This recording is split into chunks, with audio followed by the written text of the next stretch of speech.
Assalamualaikum warahmatullahi wabarakatuh. Waalaikumsalam warahmatullahi wabarakatuh.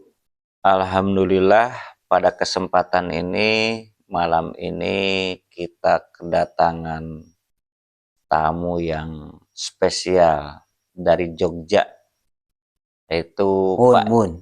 Yai Teguh Mun. bersama Ibu Teguh.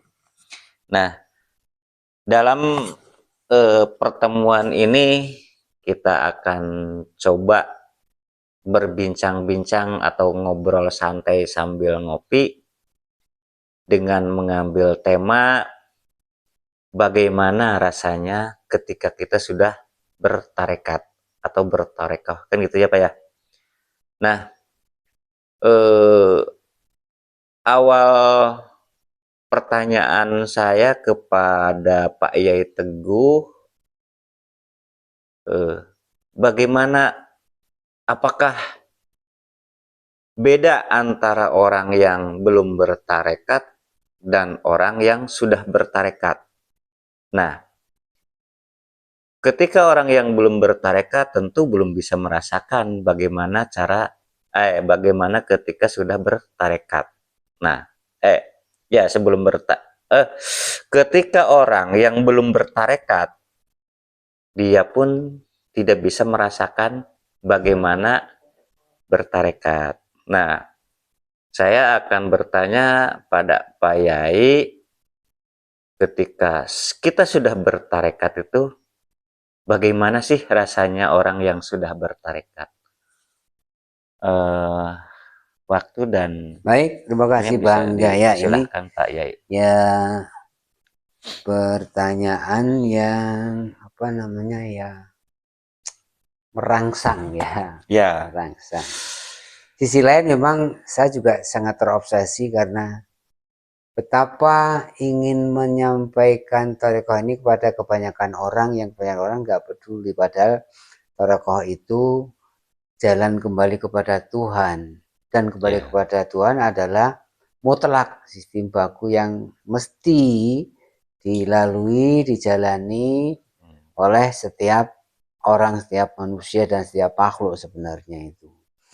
Namun karena banyakkan orang itu tidak peduli, ya gimana sih caranya supaya ya mungkin itu menarik supaya buat iming-iming, kalau bahasa Jawa itu iming-iming. ya, Kalau bahasa Indonesia itu apa? Bahasa Indonesia iming-iming ya, supaya orang sama sih, kayaknya ya sama. orang tertarik, tergerak ya. Iya, Karena apapun yang kita utarakan ini sifatnya adalah iklan atau iklan ya. Iklan ya, itu membuat orang sudah tergerak dan tertarik untuk mendapatkannya itu. Itu fungsi daripada iklan kan. Dan dengan iklan ini tidak bisa itu kemudian dipakai untuk merasakan, nggak bisa, tapi tergerak untuk supaya orang ikut merasakan. Mungkin ya, jalan pintasnya memang begitu, menerangkan atau berbagi pengalaman bagaimana sih orang bertorekoh setelah ya, menjalani torekoh. Nah, gampangnya begini, karena torekoh itu pada hakikatnya adalah suatu langkah demi langkah atau amal demi amal dalam rangka untuk mengagungkan Tuhan, memutlakkan Tuhan dan mengenolkan ego atau diri. iya, Karena di ChatGPT yang saya dapatkan jawabannya itu, kembali kepada Tuhan itu lewat pembimbing wasilah atau melalui dengan dirinya sendiri. Berarti ya, kan biasanya dengan ego itu, ya, dengan hasratnya dan sebagainya itu. Nah, berkat itu justru untuk merendahkan atau menihilkan faktor-faktor ego, yang itu faktor-faktor ada dalam diri orang atau diri manusia. Nah, ketika orang itu sudah bertorikoh, itu kalau bahasa gampangnya itu rasanya itu happy, ya, senang gitu loh, senang. Ya bisa juga senang yang dia tahu sebabnya apa. Nah, bahasa happy itu atau bahagia itu atau senang itu mungkin bahasa yang lainnya adalah tercerahkan atau mendapat pencerahan. Barangkali bahasa lainnya deh. Tapi rasa yang bisa kita adalah rasanya happy, tercerahkan atau mendapat pencerahan. Dan itu adanya yang senang. Nanti ungkapannya bisa aja macam-macam ya. Bisa aja bentuk rasa senang itu rupanya macam-macam. Nah, salah satu indikatornya itu berkurang rasa khawatir. Iya, ya. Dan hari ke hari semakin kita mematangkan peramalan Toriko ini, berkurang rasa khawatir, rasa takut. Ya, rasa takut itu berkurang. Walaupun nanti akhirnya adalah menjadi tiada. Sehingga tiada rasa takut, tiada rasa khawatir. Yang itu sebutannya oleh para tokoh-tokoh agama itu la khaufun alaihim walahum yahzanun. Itu asalnya juga dari ayat itu. Rasanya berkurang. Nah, dari hari ke hari rasanya berkurang. Jadi mendapatkan ketenangan lah mungkin. Iya, begitu. Rasa bahagia itu mendapat ketenangan. Rasa hilangnya rasa khawatir itu. Itu terasa sekali itu. Dengan catatan itu kita mendapatkan guru pembimbing. Karena setiap orang itu nggak bisa seninya harus lewat guru pembimbing. Tidak bisa manual ya Pak ya. Kita bisa makan, bisa bicara. Kan ada pembimbingnya orang tua. Nggak bisa sendirinya. Tapi kalau kita begitu lahir ternyata ada toh riwayat orang yang manusia dilahirkan di hutan, kemudian dipelihara oleh koloni serigala, berperilaku seperti serigala. Itulah pentingnya guru pembimbing ya. Nah, guru pembimbing itu yang bisa membimbing itu ya juga guru yang sudah tidak punya rasa khawatir, tidak punya rasa takut. Itu yang bisa membimbing, mengurangi rasa khawatir dan rasa takut kita. Artinya juga guru itu sudah tidak punya lagi hasrat keduniaan. Nggak punya lagi hasrat keduniaan walaupun dia berada hidup di dunia nih. Yang guru yang saya dapati ini ya tidak mengejar dunia. Tidak mengejar dunia. Saya lihat juga kata Tuhan Guru juga mengatakan nanti dunia akan mengejar. Ya saya lihat memang begitu. Jadi indikator atau pertanda orang sudah percaya itu rasa khawatir. Dan rasa khawatir dengan catatan tadi gurunya masih juga sudah keadaan tidak ada rasa khawatir. Ya, sudah terlepas dari keterikatan. Itulah kalau kita bisa menemukan torekoh yang itu, yang guru yang bisa membawa ke seperti itu, yang menurunkan bahkan menghilangkan rasa takut dan khawatir, nah itu kita insya Allah saya menganggap itu pada jalur torekoh yang lurus gitu ya, yang tegak lurus. Memang hampir tidak ada. Karena saya mendapati guru-guru thariqah yang ada yang di medsos itu juga penampilannya ya hedon lah, artinya ya bukan hedon ya serba materi, serba mewah, glamor dan sebagainya. Guru yang tidak rasa khawatir itu ya bisa juga ya, bukan berarti nggak boleh menggunakan teknologi yang ada, juga tetap cuma ada kondisinya tidak ada rasa khawatir. Itu pertanda yang pertama Bang Jaya. Saya rasakan menurunnya rasa khawatir dan rasa takut. Nah kalau dengan motivasi apapun, waduh udah kamu jangan takut, nggak akan bisa. Rasa khawatir nggak akan bisa gitu loh. Tapi melalui langkah demi langkah, dan tentu ada kaifiatnya dong, langkah demi langkah dalam terkait itu. Tapi saya rasakan itu turun rasa takut, rasa khawatir. Semakin hari semakin turun.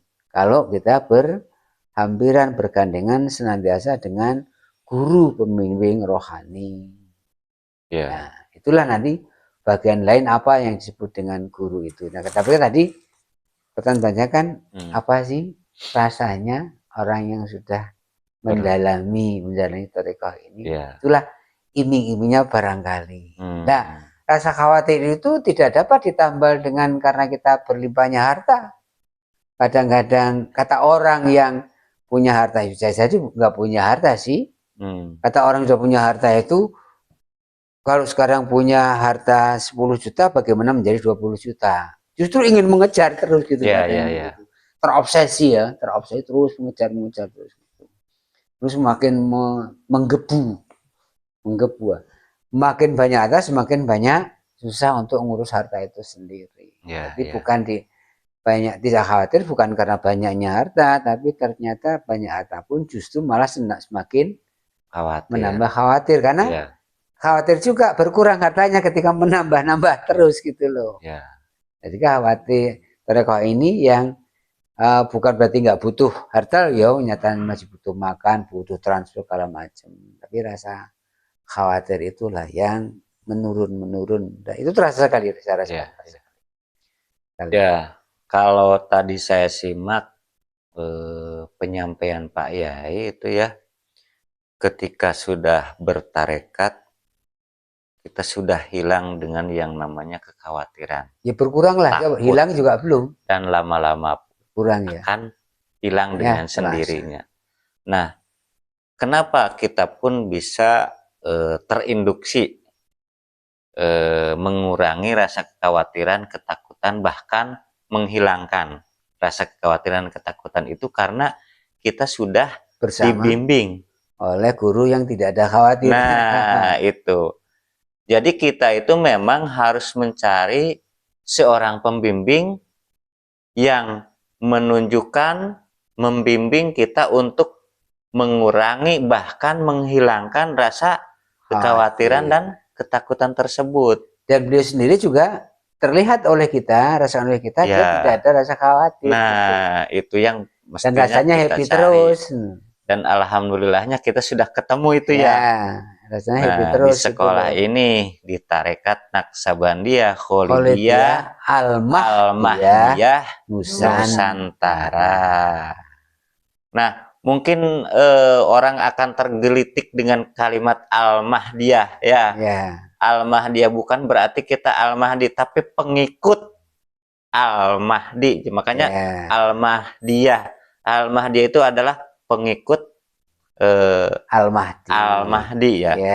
Jadi jangan sampai kita wah, ini orang mengaku-ngaku atau mengaku sebagai Al-Mahdi atau gimana kan gitu ya. Mungkin ada kalimat yang mendambakan. Kita mendambakan Al-Mahdi. Tapi di luar sana tergelitik untuk mengkoreksi kan gitu ya. Mungkin bisa Pak Yai jelaskan. Ya, begini saja. Siapapun kan boleh mendambakan, merindukan gitu kan. Kerinduan itulah yang kami wujudkan dalam sebutan-sebutan kami dalam nama Thariqah ini. Ya. Kita merindukan, dan saya yakin juga semua orang merindukan. Dan setiap orang pun kepingin diberikan satu petunjuk untuk ketemu Al-Mahdi itu, gitu loh. Kita dalam kapasitas merindukan. Ya tidak bisa dong serta-merta itu kemudian apakah kamu Al-Mahdi juga nggak begitu juga. Karena di luar sana yang disebut Imam Mahdi itu adalah nama sosok manusia. Nah, Imam Mahdi itu jadi panggilan manusia. Nah, sedangkan Imam Mahdi di sini secara pandangan tasawuf itu bukan seperti itu. Nah, nanti bisa Pak Yai jelaskan. Ya, sebenarnya semua nama, sebutan itu adalah merupakan sistem, Akhirnya merupakan sistem, bukan merupakan merek. Bukan merek, tapi sistem Itu merupakan sistem sebenarnya. Jadi kalaulah Al-Mahdi itu bukan lalu ada orang yang punya akte kelahiran bernama Al-Mahdi lalu itu yang bisa menjalankan sistem sebagai Al-Mahdi yang cirinya begini, ya itulah Al-Mahdi. Bukan pada orang yang bernama atau sosok yang bernama Al-Mahdi. Tentu yang kita ada orang bernama Al-Mahdi tapi tidak bisa menggelar apa namanya khasanah atau hikmah seperti Al-Mahdi yang digambarkan itu juga bukan Al-Mahdi namanya. Kita pada sistem yang kita rindukan, ya, sistem yang punya karakter atau ciri-ciri atau sebutan yang seperti itu. Jadi semula dari Tuhan segalanya adalah sistem sebenarnya. Ya, seperti Nabi itu kan sistem juga, artinya sistem pengajaran, Rasul sistem pembawa wasilah. Lalu jangan ada dong orang yang bernama Rasul itu disebut sebagai pembawa wasilah gitu loh. Jadi pada sistem itu tadi, pada fungsi ya. Kalau kita namanya pada fungsi, pada kalau bahasa syariahnya pada sifat. Atau af'al ya, pada sifat atau af'al. Nah, sifat atau af'al. Nah, yang mempunyai sifat dan af'al Al-Mahdi itulah yang kita dambakan, bukan orang yang bermerek atau bernama Al-Mahdi. Itu saja. Bang. Mungkin ini ya Pak Yai, kita kan selalu menyebut dan bukan mengatasnamakan karena memang kita ada di sekolah ini di Tarekat Naqsabandiyah Kholidiyah Al-Mahdiyah Nusantara. Mungkin di luar sana pengen tahu apa sih yang disebut Tarekat Naqsabandiyah Kholidiyah Al-Mahdiyah Nusantara itu maknanya apa, atau misalkan ada apa ya, ada pengertian di balik nama tersebut. Ya, itu tadi yang pertama tadi Al-Mahdi sudah kita bahas gitu kan ya. Nusantara ini kan sebenarnya nama pusaka ya, dari nenek moyang kita ya. Nama pusaka dari nenek moyang kita yang sejarahnya demikian panjang dan lain-lain sebagainya. Nah, itu satu sisi memang begitu disebut Nusantara itu satu kebanggaan ya, kebanggaan itu sudah nilai sakral yang sudah tertanam sedemikian rupa. Itu dari mulai dulu kerajaan di Majapahit yang itu juga disebut dengan yang disebut dengan Nusantara meliputi yang seperti itu.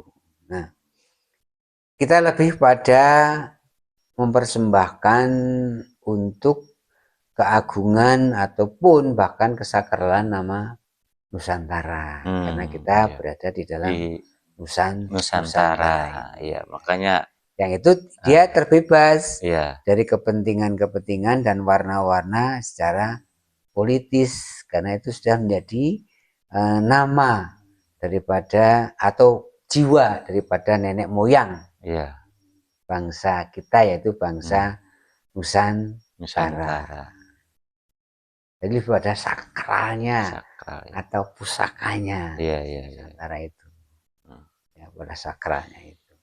Kembali lagi ke tema ya Pak Yai, tadi kan temanya bagaimana sih rasanya orang yang sudah bertorikoh atau bertarekat. Nah, di sini tadi Pak Yai menerangkan bahwa ketika kita sudah bertorikoh atau bertarekat, maka kita sedikit demi sedikit akan menghilangkan yang namanya rasa kekhawatiran dan ketakutan. Bahkan kita akan mengalami hilangnya kekhawatiran dan ketakutan. Apakah hanya seperti itu ketika kita sudah bertarekat? Nah, itu memang menarik, tapi ini pertanyaan sensitif juga ya. Karena dalam kita bertarekoh itu kita ditunjukkan atau ditunjuki untuk mengalami pengalaman akhirat. Nah, ini ya. Yang mesti di Persoalannya kalau kita sebut akhirat itu nanti setelah dunia gitu. ya, kebanyakan Artinya teh bukan benar. sekarang. Ya, kebanyakan teh benar Kata seperti itu. kuncinya bukan sekarang. Ya, nanti Ya. katanya. Nanti Ya. atau besok itu karena bukan sekarang. Nah, saya hanya mempersamakan saja dah, menganalogkan atau mengasosiasikan saja. Hubungan antara dunia dan akhirat itu identik hubungan antara bumi dan langit. Ya. Ya, bumi dan langit. Yang pengertian langit bukan angkasa biru itu. Bukan angkasa biru itu, tapi langit itu langit yang sudah pernah dijelajahi oleh Rasulullah ketika beliau Isra Mi'raj, ketika beliau Mi'raj, ya. Langit itu jadi bisa dikatakan dimensi ya, Pak ya? Langit bisa disebut adalah supaya secara eksakta sains itu ada dimensi ya, atau dimensional gitulah gampangnya. Ya, namun tadi saya ingin menyebut dari segi rohaniyahnya ya, langit itu secara rohaniah. Kalau pengalaman Nabi Sulaiman, Rasulullah SAW, Nabi Muhammad itu langit itu pengalaman dia menjelajahi akhirat. Ya, ada di akhirat lah. Dalam kisahnya yang kemudian tertuang di Sholawat Tahrim atau Tahmid? Tarhim ya, Tarhim yang setiap subuh itu di masyarakat tentu itu dikumandangkan ya.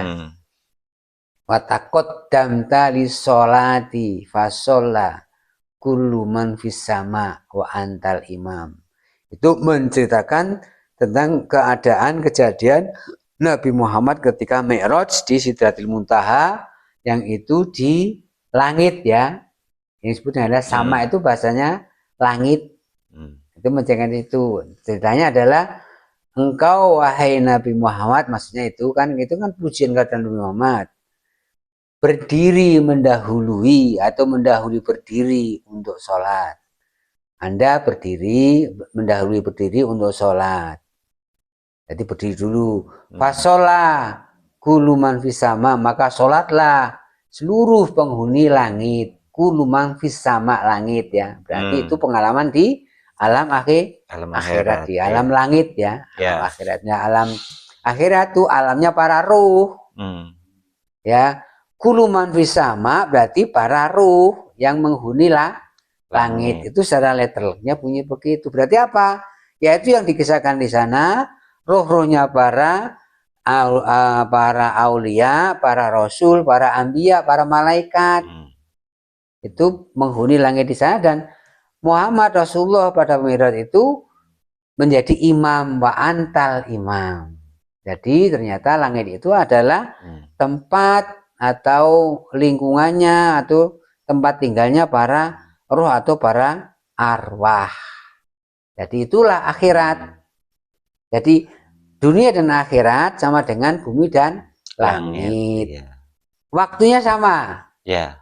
Kalau begitu akhirat juga waktunya sama. Hanya sifat dimensinya adalah gelombang ruh. Ini gelombang jasad di dunia itu. Nama adalah gelombang ruh. Nah, pengalaman menjelajahi, mengalami alam ruh, alam akhirat itulah yang dikembangkan, diajarkan di tarekoh ini. Tarekat Naksabandiyah Kholidiyah Al-Mahdiyah Nusantara. Nah, itulah alam-alam arwah. Karena alam ruh atau alam akhirat itu sifatnya kodim toh. Seperti tadi tergambar juga di lafal tarhim ya, takodam, dari kata kodam tadi juga ada dengan takodam. Alam yang azali yang lebih dulu ada, dan alam awal dan alam akhir, itulah alam akhirat, alam kodim. Alam kodim kira-kira kita ditunjuki, diarahkan langkah demi langkah memasuki pengalaman alam kodim, yang itu alam akhirat. Nah, kodim itu adalah awal dan akhir, kodim adalah baku, kodim adalah seterusnya. Dengan yang kita ini alam baharu ya, alam baharu ini sekarang inilah alam baru kita terbimbing ke itu. Karena kita sudah terbimbing ke situ secara ruh kita, maka karena sudah ke asalnya, ke azalinya, ke hakikinya ya, maka